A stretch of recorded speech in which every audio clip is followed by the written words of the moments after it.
안녕하세요. 한국조경신문입니다. 구독과 좋아요는 영상 제작에 큰 힘이 됩니다. 지금부터 귀로 읽는 조경 뉴스 시작합니다. 한국조경협회가 주최하는 월간 조경기술 세미나가 지난 25일 한국과학기술회관 1관 지하 1층 중회의실 5에서 개최됐다. 올해 5번째로 진행된 월간 조경기술 세미나는 리브 온 얼스란 주제로 기후변화에 대응하기 위한 조경의 역할과 방향은 무엇인지에 관한 발제와 토론이 마련됐다. 발제는 김태한 상명대학교 그린스마트시티학과 교수의 탄소중립 도시숲을 통한 기후변화 대응 방안, 박재민 청주대학교 조경학과 교수의 탄소중립을 위한 도시공원의 현재와 미래, 황혜경 주식회사 유신조경부 부장의 기후위기 대응을 위한 조경 분야 적용 사례 순으로 진행됐다. 먼저 김태한 상명대학교 그린스마트시티학과 교수는 탄소중립 도시숲을 통한 기후변화 대응 방안을 발표하며 전기를 절약하는 것은 결국 화석에너지를 절약하는 것이다. 여전히 총 전기 생산량의 60% 이상은 화석연료다. 이것은 이산화탄소 발생을 의미한다. 이제 도시숲 설계 시 이산화탄소 저감 효과와 저장 효과를 주목해야 한다며 도시숲 탄소 재평가를 통해 물환경, 기후, 토지 환경 등을 고려한 도시의 공간 정보와 그린 인프라를 플랫폼화할 필요가 있다.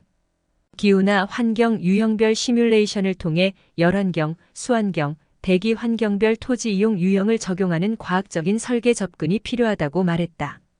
또한 앞으로 건강이 조경의 중요한 키워드가 될 것이다. 연구를 통해 호흡기와 신경계의 치명적인 철입자를 식물이 90에서 95%까지 저감시키는 것을 확인했다. 이것은 조경만이 할 수 있는 일이다라며 건강의 조경의 역할을 강조했다. 다음으로 박재민 청주대학교 조경학과 교수는 탄소중립을 위한 도시공원의 현재와 미래를 발표하며 탄소중립에 194년이 걸린다. 조경은 이 기간을 어떻게 20년으로 단축할 수 있는지 고민해야 한다. 앞으로 이산화탄소 배출량을 줄이거나 상쇄해 순 배출량을 0으로 줄이는 탄소중립보다 온실가스 전체의 배출량과 흡수량을 동일하게 해 순 배출량을 0으로 줄이는 기후중립 넷제로가 더욱 중요해질 것이다라고 설명했다. 식물과 나무의 탄소 흡수는 오직 산림과 조경 분야에서만 다룰 수 있는 것이다라며 탄소중립을 위한 조경의 역할을 강조했다. 또한 이를 위해서는 국내 수목과 조경 현장에 맞는 현장 중심 탄소 계산기가 필요하다고 주장했다. 마지막으로 황혜경 주식회사 유신조경부 부장은 기후위기 대응을 위한 조경 분야 적용 사례를 발표하며 우리나라는 2050년에 아열대 기후로 접어들 전망이다. 우리나라를 대표하는 소나무를 강원도 일부 지역에서만 보게 될 수도 있을 것이라고 예측했다. 또한 기후위기는 전 지구적 이슈로 조경 분야도 이에 대응해야 한다고 전했다. 황혜경 부장은 기후위기 대응의 조경 분야 적응 사례로 탄소를 저장하는 폐선부지 기후위기 대응숲 울산숲 도시기후 문제를 해결하는 도시바람길숲 안성 바람길숲 기후변화에 대응하는 블루 리질리언스 탄소중립 참여형 스마트댐의 사례를 발표했다. 울산시 폐선부지 프로젝트는 기후변화로 인해 한반도가 아열대 기후로 바뀌는 100년 이후에도 지속 가능한 컨셉을 가지고 진행했다. 미세먼지 저감 수종을 대폭 심는 방식으로 설계하며 난대림이 북상하는 현실을 고려했다. 중부지방은 아직 도입하기 이른 남부지방 상록수인 동백나무나 호랑가시나무의 경우 식재가 가능했다. 상록수의 비율을 45%까지 늘렸는데 이렇게 하면 겨울철에도 잎이 지지 않아 탄소 저감 효과와 미세먼지 흡수율을 더욱 높아진다는 장점이 있다. 실제로 울산숲 면적당 바이오매스 흡수량을 계산해보니 230년 된 숲과 유사한 탄소 흡수량이 추정됐다고 말했다. 스마트댐 프로젝트는 조경이 PM이 되어 전기, 플랜트 분야와 함께 협업했다.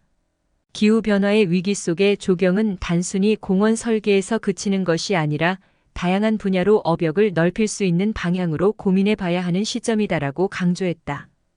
이어서 토론회는 김건우 한양대학교 교수와 김부식 본지 발행인이 참석했다. 김건우 한양대학교 교수는 탄소중립에 관련해 현재 조경의 역할은 12%밖에 되지 않는다. 정량적인 가치뿐만 아니라 숨은 가치를 고려한 정책 결정과 집행이 요구된다. 도시숲 가로수의 탄소 저장률은 1%밖에 되지 않지만 공원이나 도시숲 조성으로 가로수 길을 걷기 위해 자동차 이용률이 그만큼 준다. 보이지 않는 가치들이 영향을 미쳐서 도시 자체의 에너지 사용을 줄이고 이런 부분이 친환경 녹색도시 개발과 맞닿아 있다. 기후변화에 따른 대응에 조경의 역할은 희망적이며 가능성이 있다고 본다고 밝혔다. 김부식 본지 발행인은 충남 홍해공원이 연간 36톤의 이산화탄소를 흡수한다고 한다. 이 용역 또한 조경업체가 수행했다. 조경의 역할 확대가 이제 싹트고 있다고 본다. 대국민 홍보가 되면 점점 더 조경에 할 일이 많아질 것이다. 탄소 중립이 조경 분야에 녹아들고 있는데 더욱 빠른 대응이 요구된다고 제시했다. 한편 한국조경협회가 주최하는 월간 조경기술 세미나는 2023년 매달 마지막 주 금요일에 개최되면 9월 22일 조경식재 잔디 생산 및 유통이란 주제로 진행될 예정이다.